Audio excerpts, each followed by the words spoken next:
Hey everyone, and welcome back to the Emotionally Intelligent Parenting Podcast. Now, if you have ever wondered why traditional parenting and school systems just don't seem to fit your child, especially if they're neurodivergent, then whoa, this episode is for you. Today, we're pulling back the curtain on connection and motivation and what our kids really need to thrive. Trust me, I don't think you're going to look at parenting or education the same way from now on. I am joined by the brilliant Christina Keeble. She's an autistic and ADHD mama of 2 neurodivergent PDAers, and she's a neurodiversity and education consultant. She is just hands down amazing, and we have spoken alongside each other on ADHD conferences around Australia over the last couple of years. She has over 23 years experience as a teacher, and now she works with schools and families and businesses and even government organizations, helping them to better understand and support neurodivergent kids. So in today's episode, we are exploring some big, really thought-provoking topics, like why kids' need for connection does not stop and it does not fade as they grow, even though our society acts like it does, and how school expectations very often clash with what our kids actually need, and why rewards and consequences actually do more harm than good. I don't think that's news for anyone here. And also we're going to dig into why neurodivergent kids tend to challenge social hierarchies, why that is not a weakness, but it's actually a really powerful strength. A trigger warning though, we do briefly discuss topics related to abuse and predatory behavior, so please take care whilst you're listening. And stick around to the end because Christina shares some of her insights, particularly for parents who are considering leaving the school system. That was very interesting. But before we dive in, if you're new here, welcome. I'm Stephanie Pinto, the host of this podcast. I'm a mum of 2, a best-selling author, an international speaker, and an award-winning coach in all things emotional intelligence. I love it. But also don't get me wrong, because our family is not perfect and our kids still have big emotions from time to time. But to be honest, meltdowns are few and far between. Compassion and listening and problem solving and of course emotional intelligence are our go-to strategies for when things go a little bit sideways. But also our home is a really nice place to be, and it's a punishment-free zone, which a lot of people online, especially on social media, man, they lose their mind over. I'm like, guys, it's not that big a deal. It can be done. Anyway, we're able to do all of this because we've learned how to handle our own emotions and we understand our kids' emotions and behavior. And most of the time we work as a team to solve our problems. So that's exactly what this podcast is all about. So welcome, and I'm glad that you're here. I'm hoping to help you do the same. I want to acknowledge the Darug Nation. They're the traditional custodians of the land on which I live, work, and record this podcast. I pay my respects to all First Nations people, their elders, and their ancestors. And I acknowledge that sovereignty was never ceded, and I stand in solidarity towards a shared future.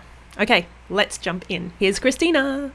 Okay, so Christina, you talk beautifully about the fact that we are wired for connection from birth and that need doesn't change as kids grow. But for some reason, I don't know, is it society's expectations? Like what changes when our kids start to grow up and get older?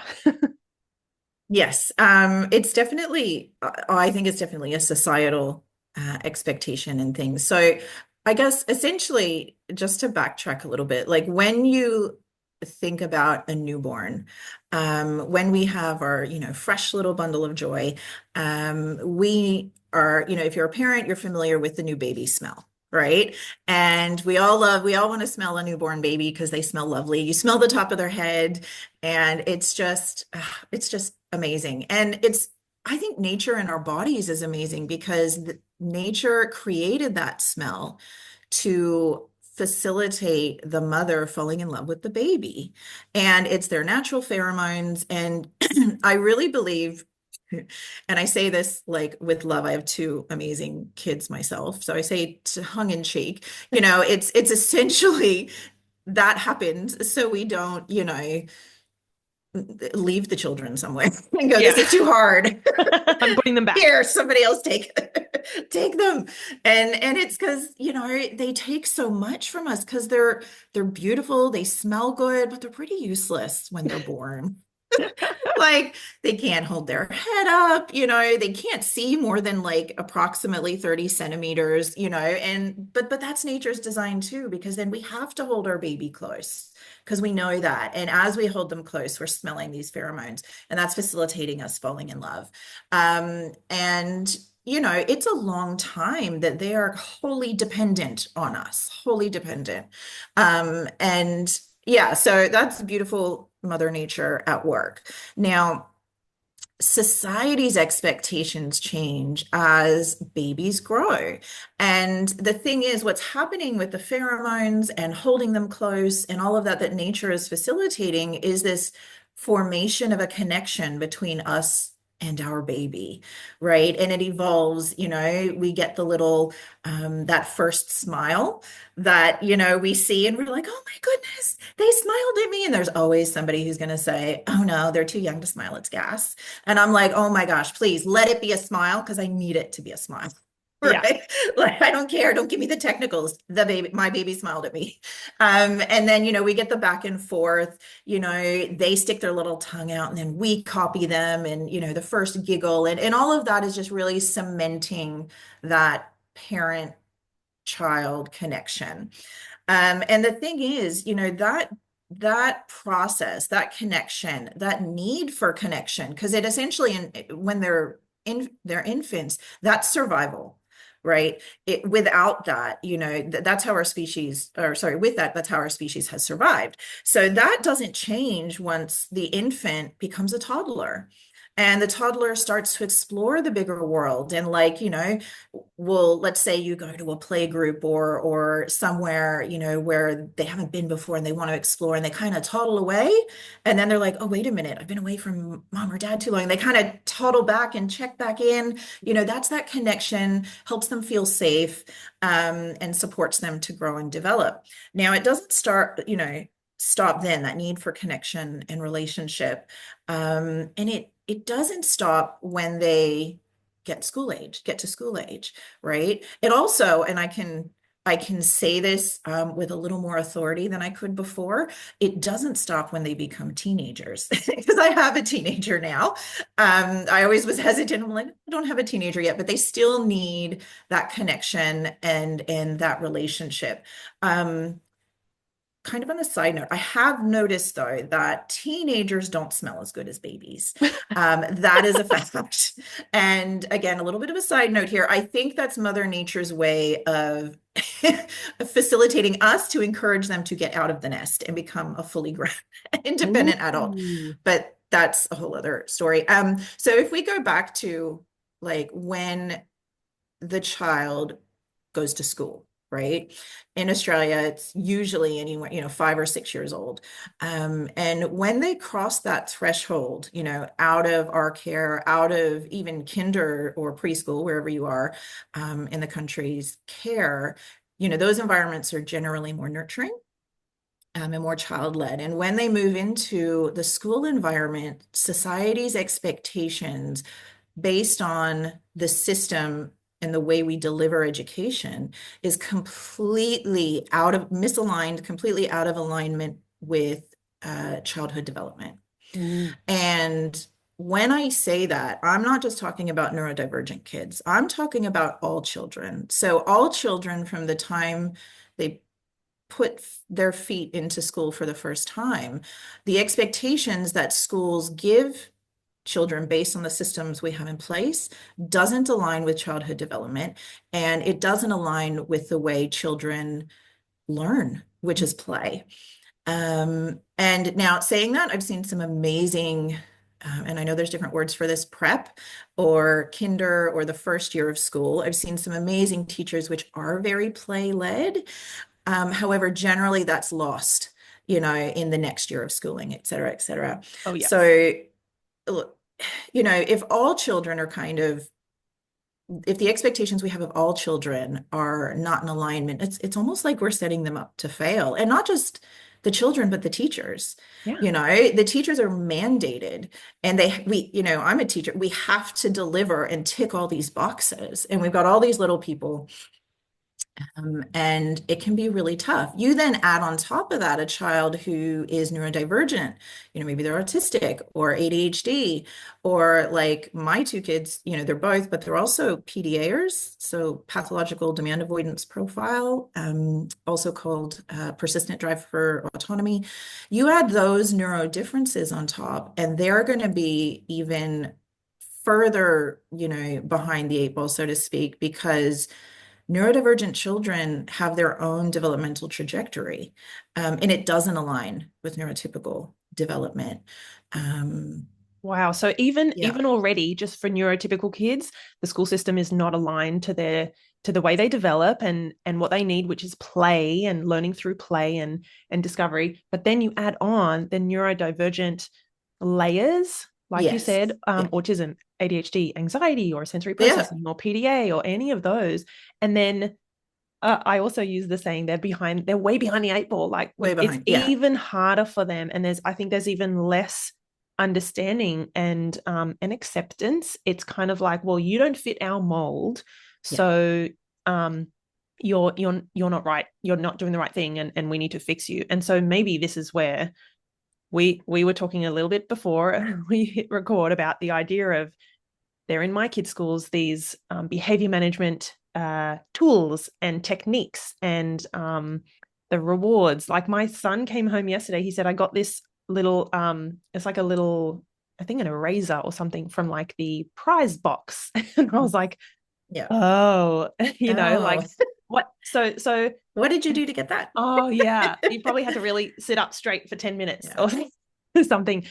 But what do you I kind of already know your answer, but like what do you think about the way that these systems are in place and that are they misguided? Are we kind of almost focusing on the wrong thing? It's not going to provide us solutions that support kids and their learning. It's kind of trying to um fix another problem. Does that make sense?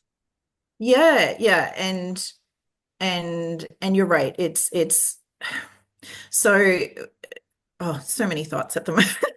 So many thoughts at the moment. Why do you So I feel like am, these approaches, why do you feel like the rewards and then the yeah. consequences and things, why do they kind of fall short when it comes to building connection with kids and Yeah. helping them to actually learn? Maybe that's a better question. No, absolutely. Essentially, those things, rewards, and I'm talking sticker charts or like the prize box or points. Some there's even like apps and things that the teachers can use to get points, and there's class rewards, and there's all of these, incentives Mm-hmm. to get kids to essentially do what the teachers need them to do in order for the teachers to tick their boxes in order to, that they're required by the curriculum and by the departments to deliver, Ooh, right? that's a And good way to put it.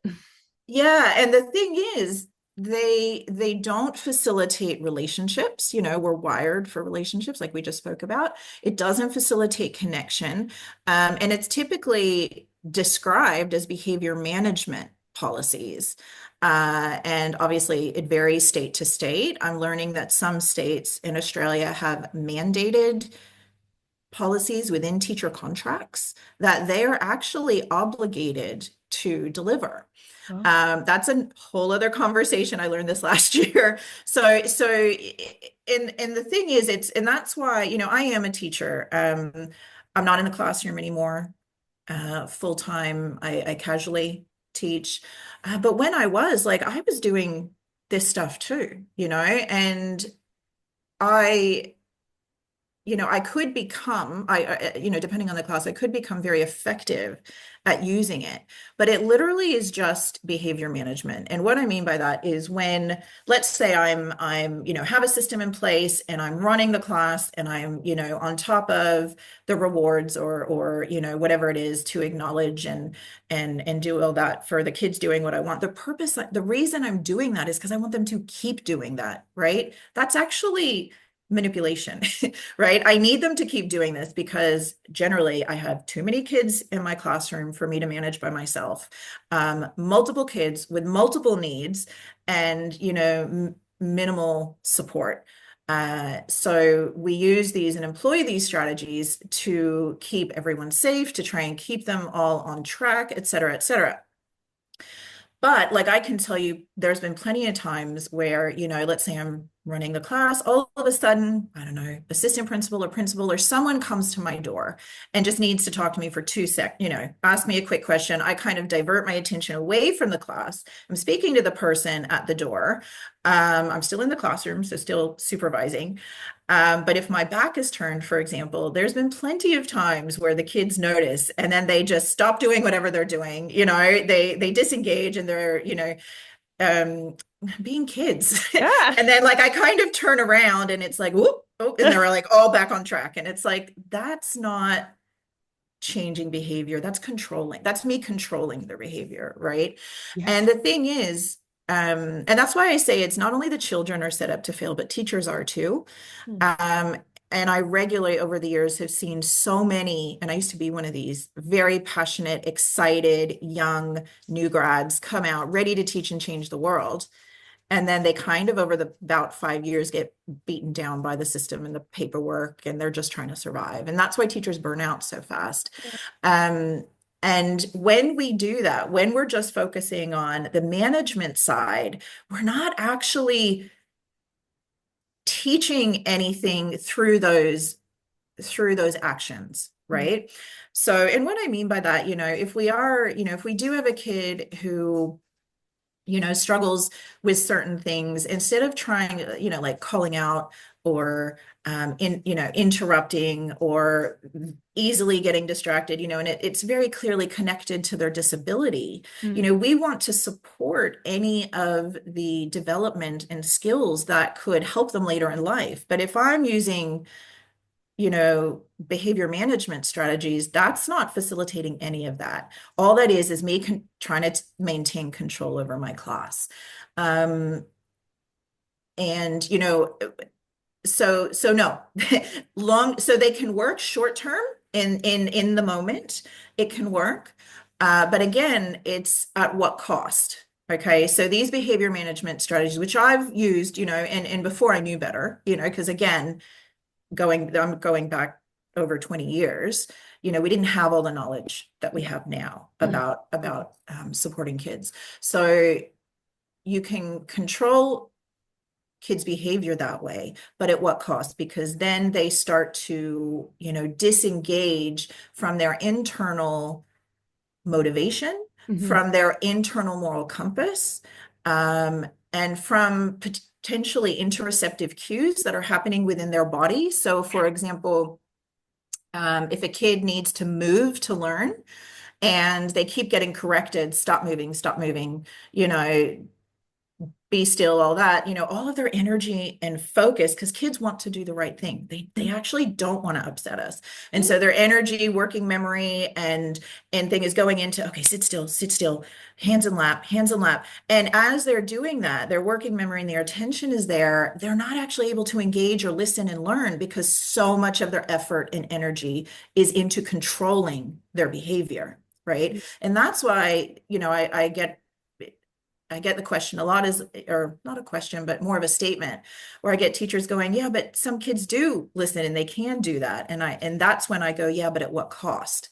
Right. So yes, maybe they're able to control their body, but then they're not potentially able to engage in the learning. Yeah. And also maybe they get home later and then melt down and they Oh, have that after school restraint collapse because they've been holding everything, ticking all the boxes, getting all the little erasers and prizes all day. And then us parents kind of it's like it at home. Shaking the Coke bottle and opening it and boom. One of my children couldn't even wait till they got home. Like I used to pick them up, and because I used to pick them up, I'd always, like, the teacher was at the door and I always wanted to just have a quick how was everything, quick chat. And literally as soon as I was there, for them it was like their relief. And they were like, they didn't want me to stay. They were like, we need to go, but they would be physically like trying to drag me and like crying and starting to melt down. And I'm like, okay, I'm sorry. Like, and we'd go, and it was, they just couldn't cope anymore. They had reached their limit.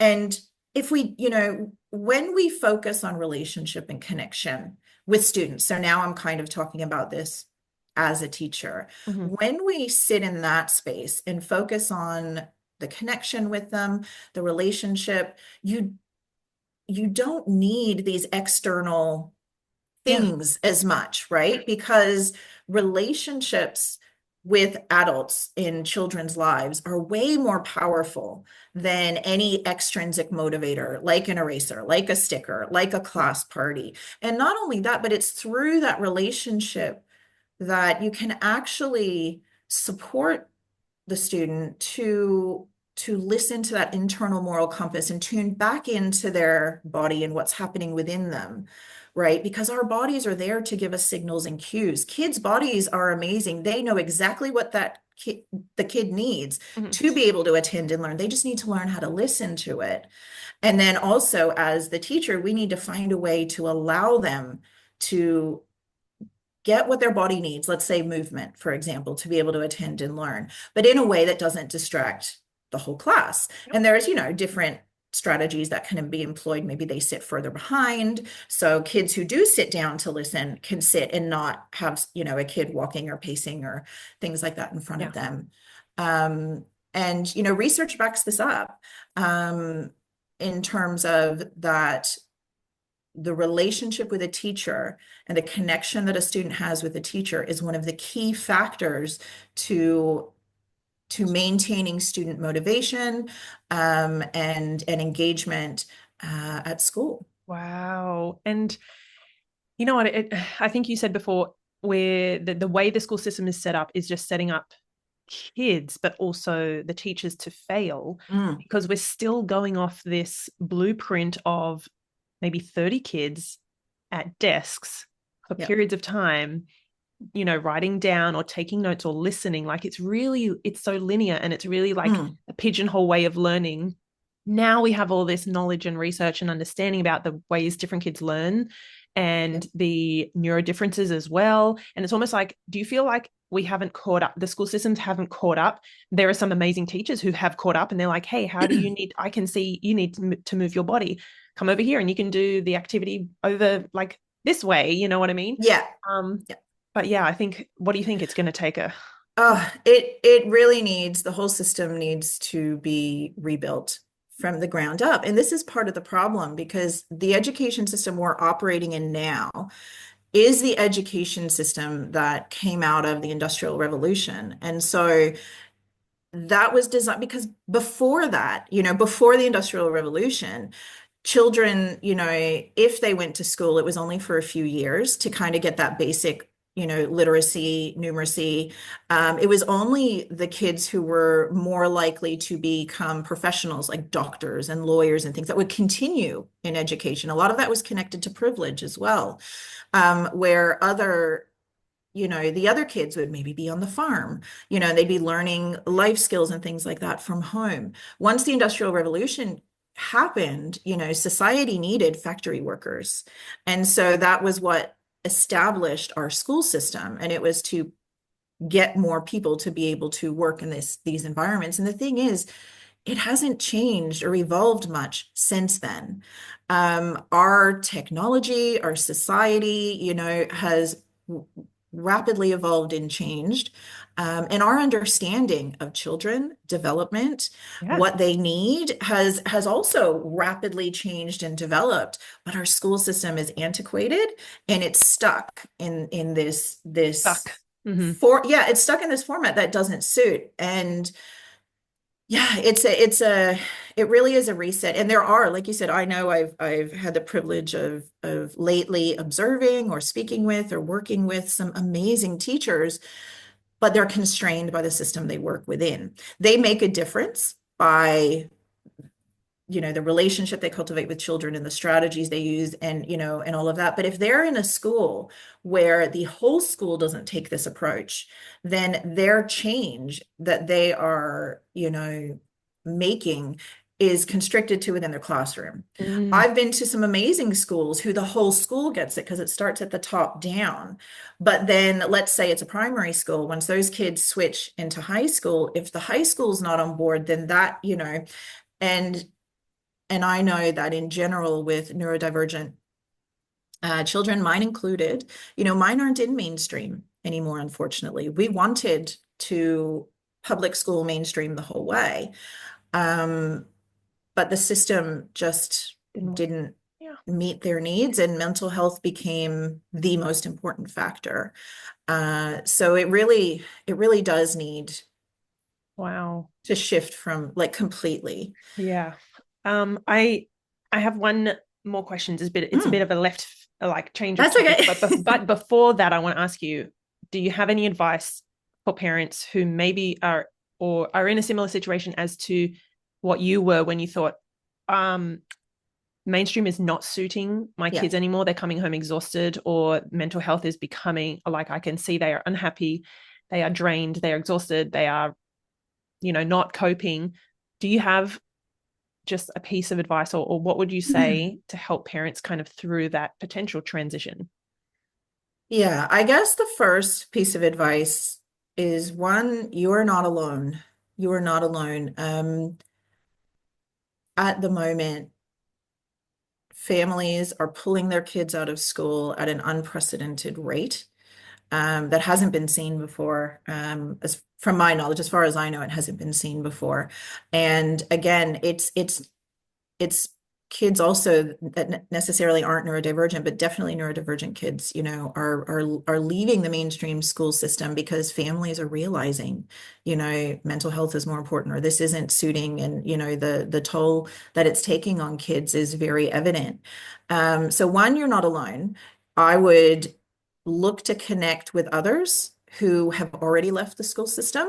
Or like in my kids, we've gone to different formats of education. So we're not completely homeschooling, but we've done alternative settings. Find those families, find those people, to be able to guide you, but also to have that peer support, because it's a very isolating journey at times when you think, it's just you, or, you're at home with your kids all day and, you're missing that connection with other adults, or maybe the connection you used to get from work. Um, and it's not you. Don't let anybody try to tell you it's you as the parent, as it's 100% not you. uh Also, trust your intuition. Trust your parental intuition. If where your kids are at, if you've got that gut feeling that it's not right, we have intuition for a purpose. My one regret is that I didn't pull my kids out sooner. I wish that's the only thing. I'm so glad I did what I did. But the way that it kind of unfolded was I thought, oh, I'll try and educate the school and support, and help them grow. So then it also supports other children. And I think that's a great idea. But I think what I should have done is pulled them out first. And then if I wanted to keep advocating for other kids, do that. Um,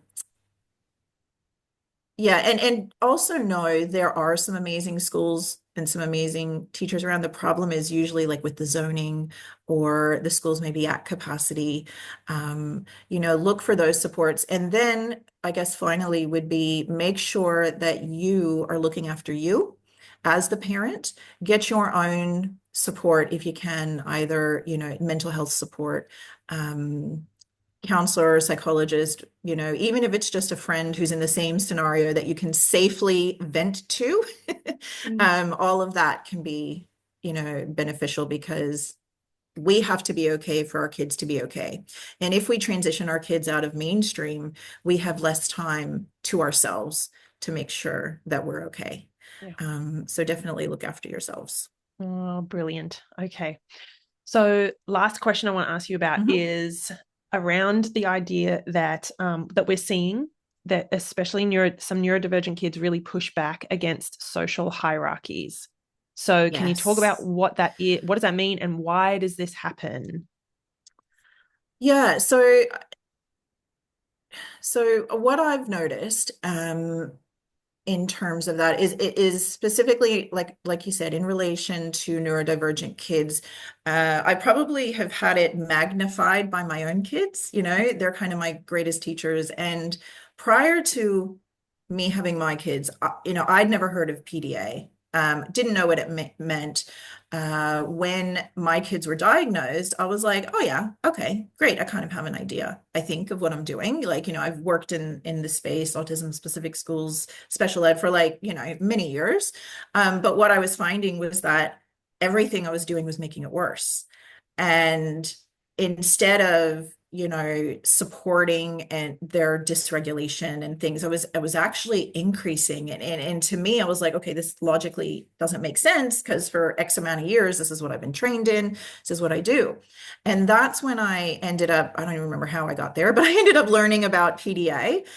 And it just completely, completely threw me, because a lot of the supposed strategies that were all, the gold standard, quote unquote, strategies for autism actually end up becoming potential triggers for PDAers.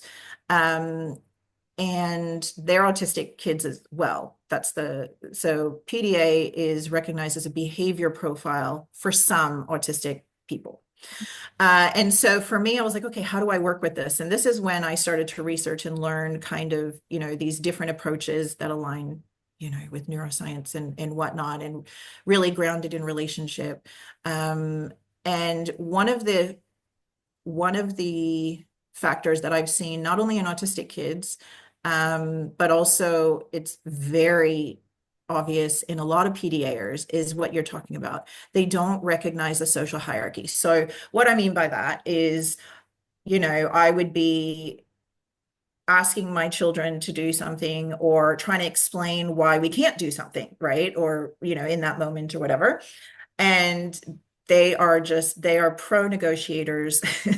They are like, they will, they don't just take yes or no as an answer. It's always like the next, you have to explain the why, which is very important, I think, for all children, explaining the why. And sometimes I would get to a point where I just didn't have any other answer, as to why we could, and I'm just like, well, just because, like, I'm the adult and you're the child. I said I would never say this. Yeah. But I got there, and I was like, because I'm the adult and you're the child, and they're like, so, and I'm like, oh, like, yeah. So they question us. They push, they don't accept things at face value. They don't buy into social hierarchies. And in the moment when I was like frazzled with parenting, that doesn't feel great. And I'm like, oh, but what it made me do is really step back and realize, what's going on. And a lot of the things that I was saying and the way I was justifying it were really just arbitrarial.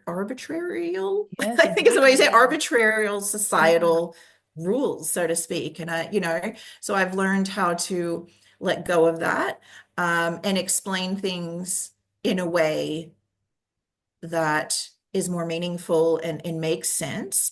Saying that, it's not always a perfect, and it's not like I do that and they go, okay, great, mom, thanks for that. Yeah. Like, it doesn't always end like that, and I still have to support them through dysregulation. But I see that questioning the status quo, not accepting the social hierarchy at face value, I see that as one of their biggest strengths. Mm. And the reason is because you can't teach that. Yeah. Do you know what I mean? Like, if they have that innately in them, I think that's great, because then it comes to us as the adults who are supporting them to guide that and guide it and support them in ways to do it. Whereas if you have a kid who doesn't naturally have that questioning thing, how do you teach that? And how do you give the kid that strength to stand up in front of someone, an adult, a person of authority, and say, no, that's not good enough for me. I need to know more than this. And one of the things that I've known for years, is that children with disabilities are exceptionally vulnerable to predators, right? And a lot of it, is because of, there's multiple factors, but one of the problems is that through the education system, through a lot of the parent training that, used to happen, maybe it still does, I'm not tapped into that anymore, but a heavy focus on compliance. And if our children are constantly taught to comply, and they have disabilities like neurodivergence, we are making them even more vulnerable to predators who take advantage of positions of power with vulnerable people. And there's actually I think it was a 2022 study, international study, that it was a big survey and it looked at autistic women, and the whole focus was to kind of get their experiences. And they found that 9 out of 10, which is a really high statistic, 9 out of 10 autistic women have been victims of sexual assault, rape, and domestic violence or domestic violence.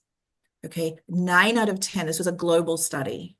Mm, And when I read that, that floored me. that's huge. It's huge. And I myself, like, and I speak openly about this, I've been a victim of all three.